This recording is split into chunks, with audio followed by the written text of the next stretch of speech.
Hi, this is Eric Martin, Report Game Geek. I'm here with George Botello from Peterson Games.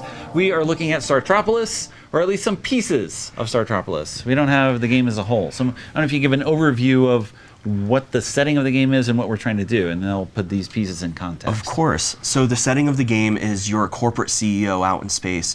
You found this mineral-rich asteroid, and you're trying to harness all the revenue that you can by building this space station around this asteroid. Okay. And where the strategy of the game comes into play is every single piece has its own rules depending on what it's attached to.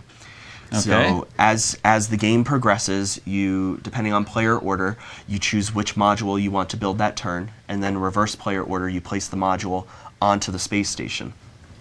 Onto your own space station, or is it one communal space station? It'll all be one communal space station. Okay. And what'll happen is each piece interacts with another piece. So if I have a solar panel, it actually blocks the space station from going any further past that plane where the solar panel is placed.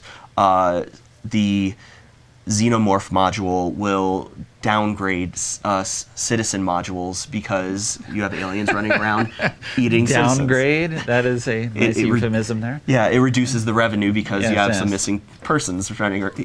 That's so.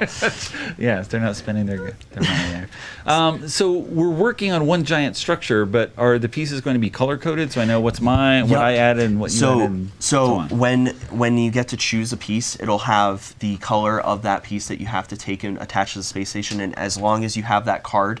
So say if I have a pink citizen module, I know that that pink citizen module on the space station is mine. Okay. And then it has a revenue tracker on it. So you'll have a little arrow on your card. It'll say how much revenue it's bringing in every turn. And the whole point is to gain as much revenue. I was going to get to that. Opponent. That's right. So the long-term goal is just about revenue. Nothing else matters. That's your victory point. There's different ways of getting there. Yes, definitely. And there is some sabotage you can throw into the game.